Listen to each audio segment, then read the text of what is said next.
Okay,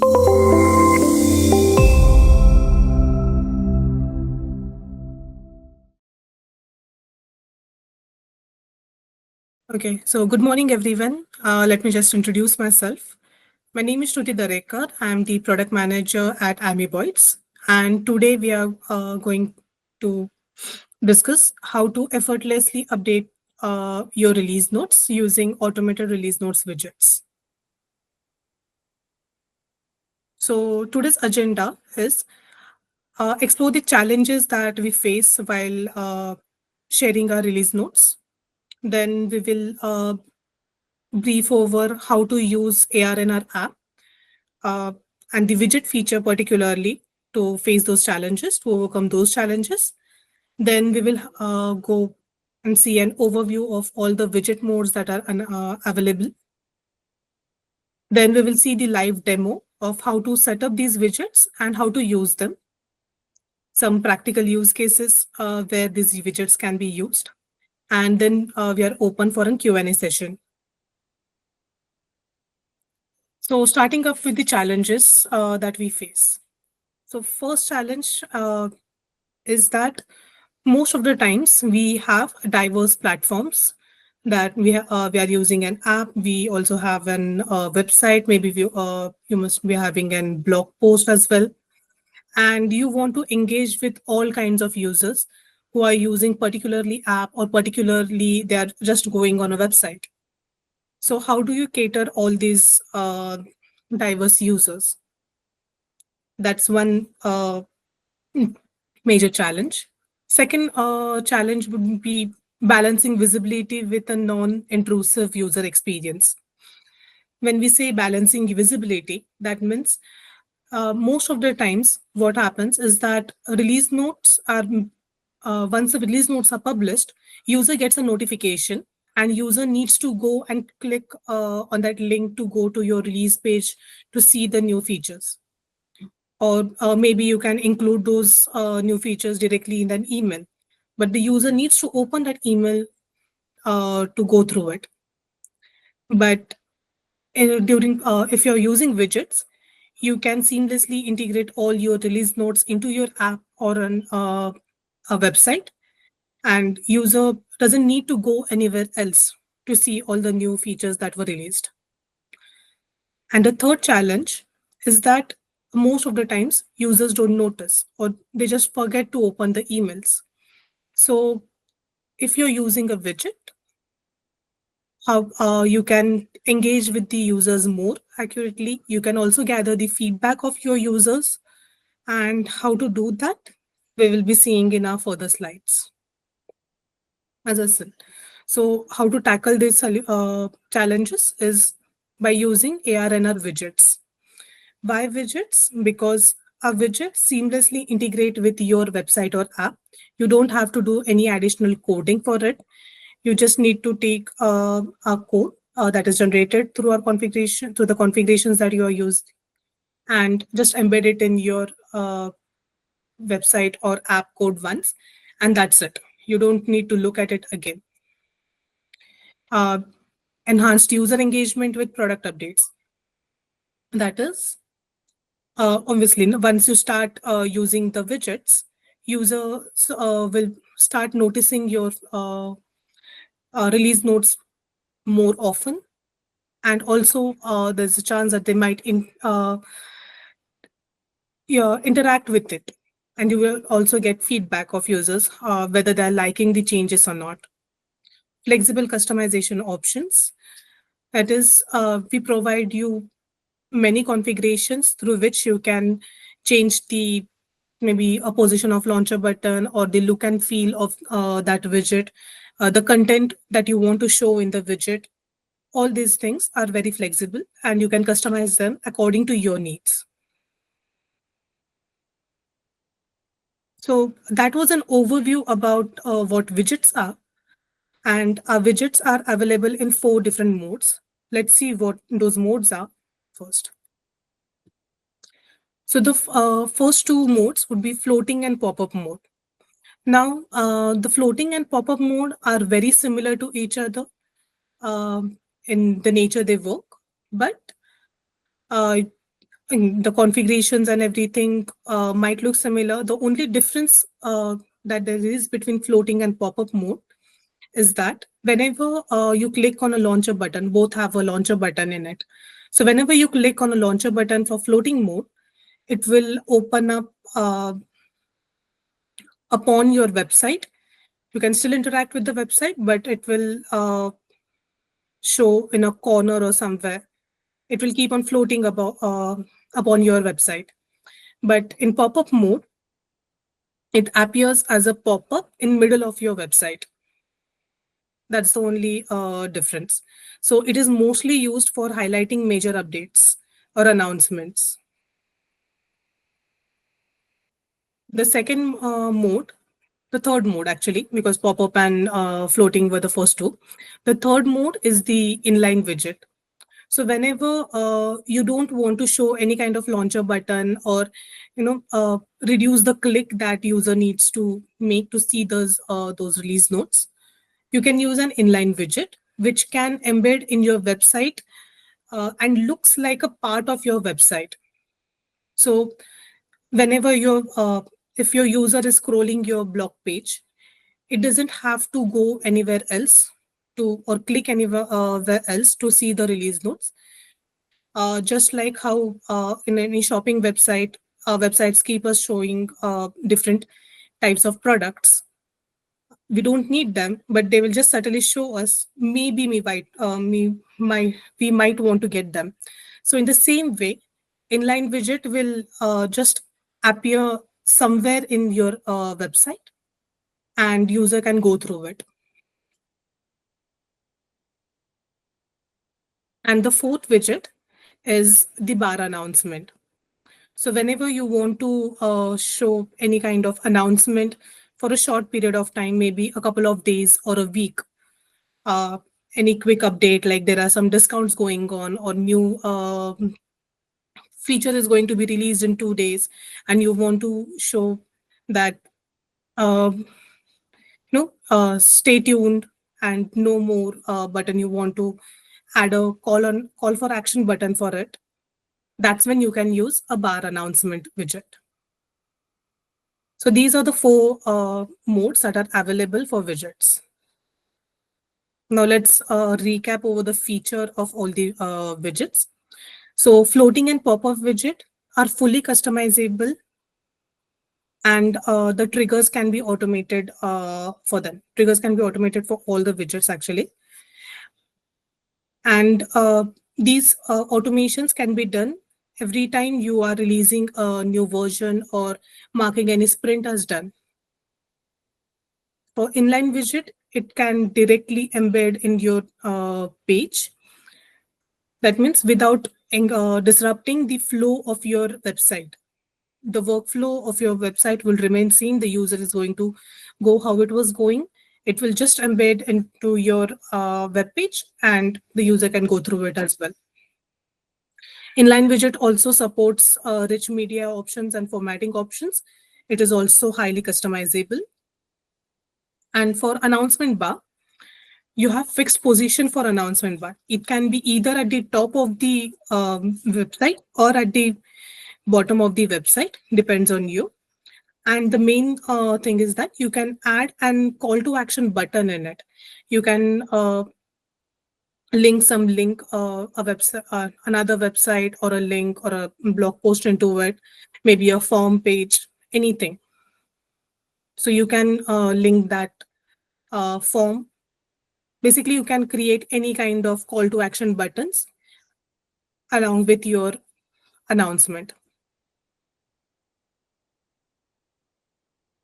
Now let's get into the live demo. What we are going to see in demo is how to set up all these widgets that we just discussed, the floating and pop-up widget, the inline widget, and the bar announcement. So let me just go here.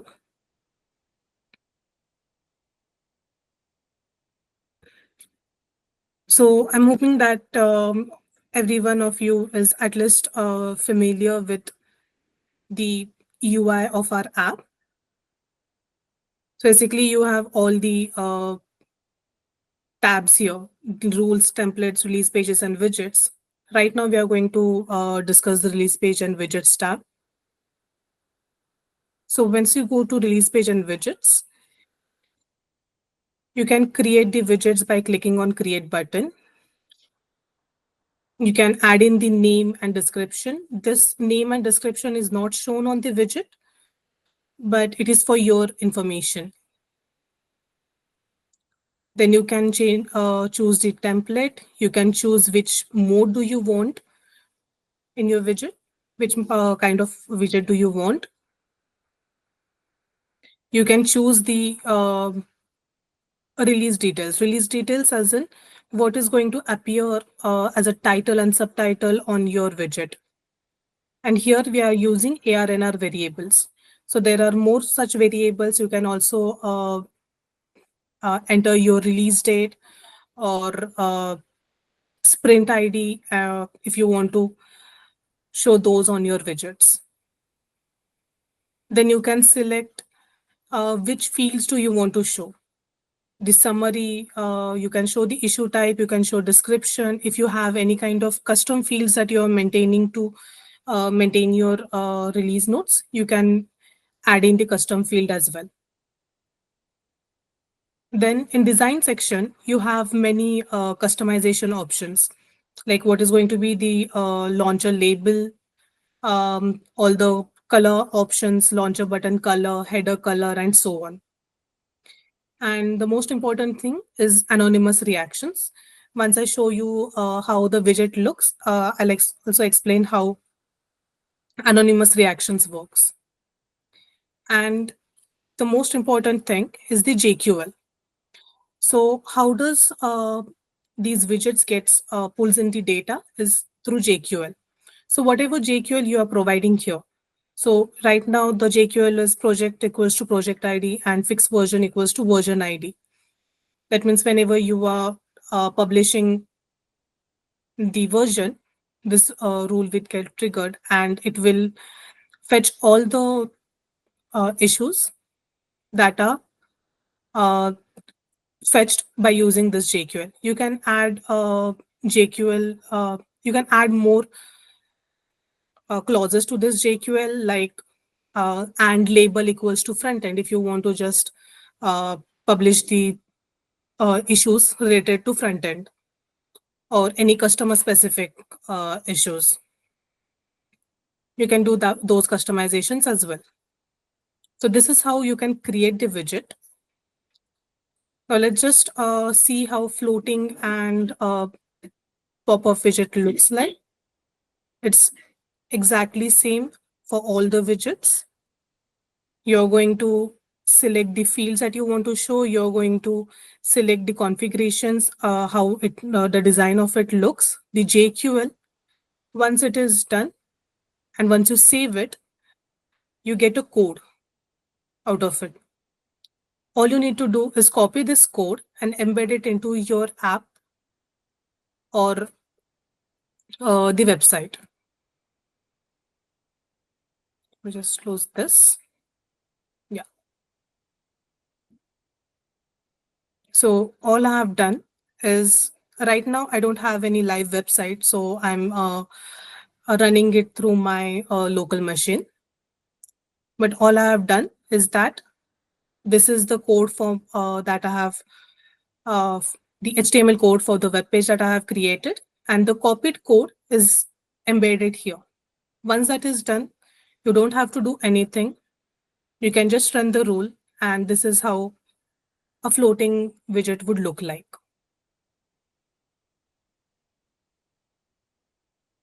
So here's the launcher button for it. Let me just reset this. Yeah. So here's the launcher button. I can customize the color of it, what's been shown here. I can also customize the position of this launcher button. And once I click it, I can see that I've released this particular version. This is the version name. This is my version description. And these are the content fields that I selected, Jira fields: the summary, the description, and the issue type. And once the user scrolls down, the anonymous reactions that I talked about are these. If I feel that, okay, these changes, I like them, I can just click here to show that, yes, these are the features that I was expecting and I'm happy with that. Then there is pop-up mode as well. So pop-up mode and floating mode, it's almost similar. Same again, you can see there's a launcher button. You can change the position of it. You can customize it. And once you click, a pop-up will appear. And same kind of data is published here. You can again play around with all the fields that you're publishing here. And there are anonymous reactions as well.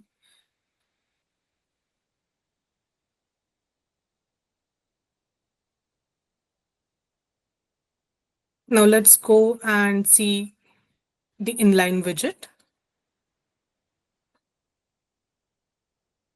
Yeah. So in inline widget, there's just a slight difference between design. There are more configurations like show header, footer, iframe border, dimensions, what's the dimension of your pixels, what should be the height and width of your inline widget, all those options. That is because, as you can see, this is an inline mode of widget. So this is my web page, and I have integrated it here. Now, if I don't want this header or footer, or I don't want the border, I can remove it. I can customize it as per the theme of my website so that it looks like a part of my website. Sorry for that. And the last is the bar announcement. So in bar announcement, again, you get all the design options. The only extra configuration that you get is the widget visibility. That is, for how many days do you want to show this bar announcement? You can select 2 days, 7 days. You can custom it. And you can also set the position of the bar widget. You can either, it can be either top or the bottom. And in bar announcement, you cannot show too many data, too many lines of text. So the only thing you can have here is the highlight. What do you want to show as the highlight? And what text do you want to show? And if you want to add any CTA, you can add that as well. You can add the URL and what text should be displayed over there, the title, and you can add a CTA for it. And if you see here, this is how a bar widget looks like. I have selected top widget. So at the top of my website, I can see the announcement, exciting news. That was the highlight of it. And then I wanted to show my version name and the version description. So that is being seen. It can also expand a bit if the content is more, but not too much. And again, you can add a call to action here. If you want, you can close it as well. The user can close it if they don't want to say it. And when this website is being reloaded again, it will appear again. So this is how you can set all your widgets and how it looks exactly. Now let's go to rules. Once you are set with all the widgets, you have created the widgets, you can just create any a rule for publishing all the data. So right now I have created one rule. The rule name is widget, and I have added multiple actions in it. So you can add an action, select publish to widget, and all you need to do, okay, sorry, yeah, add action, select publish to widget, select, yeah. And all you need to do is all the widgets that we created are listed here. You can select any of the widget that you want to publish and then save it. Right now, all the actions are already created, as you can see. And you can set it to be done as triggered as manually. Right now, I'm going to trigger it manually, but you can automate it by using the version created, version released, or all these automatic triggers that are available here. So that whenever you mark a release as released, the trigger will get triggered automatically. This rule will get triggered automatically, and your release notes will be published on the widget. Once you run it, because we have given a version ID variable in our JQL, it is asking me which version do I want to publish. So I'm selecting my version and publish. I get a success notification. I can track if it is published or not in my log section. Just refresh it. Yeah. So all these 4 widgets are now published. This is how you can automate it.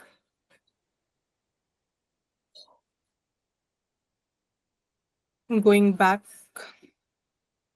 to our presentation.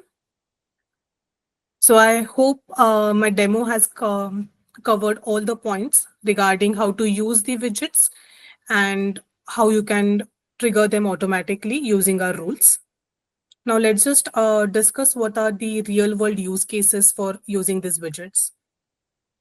So if you're using a floating or a pop-up widget, it is mostly used for highlighting feature launches. So a quick update on how these widgets can be used. Um, so while publishing any kind of release. And one thing that I missed showing was actually,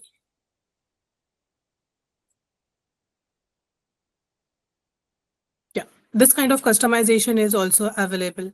So right now I showed that this was the default launcher button, which is available. But if you want to um, customize your own launcher button, we have used this bulb icon here. So this is our widget that we are using. It's a floating widget, and the position also is customizable. And you can also show an unseen read or unread release count, and it is different for each user. Now, I haven't opened this particular widget for so many days, so it's showing that I have missed almost 19 updates. So once I click on it, it's a floating widget, and all the features that we released will be seen here. These kind of customizations are also possible. So yeah, that's about floating and pop-up widget. Then coming to inline widget, it is mostly used to show subtly that these are the new releases that we have used, that we have released. For example, there is a blog post about uh, new uh, versions of any app, and you want to showcase that in these new versions, this is what we are new features that are being released, but you don't want to disrupt the workflow of your user. That's when you use the inline widgets. And the bar announcements are when you want to showcase any kind of announcement, like there is going to be a downtime in 2 days, or we are going to release a new feature in 2 days. These kinds of announcements.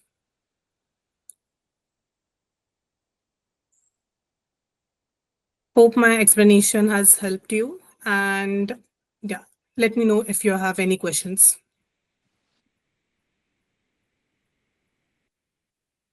Thank you. Yeah.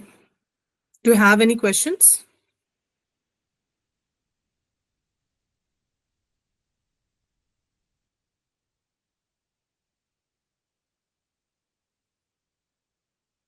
if you're unable to unmute yourself, you can also write in your questions in your chat box.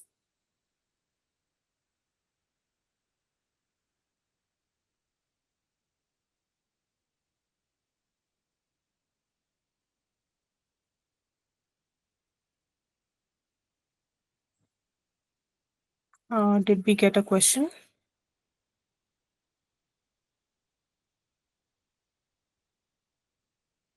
Okay. No questions, no worries.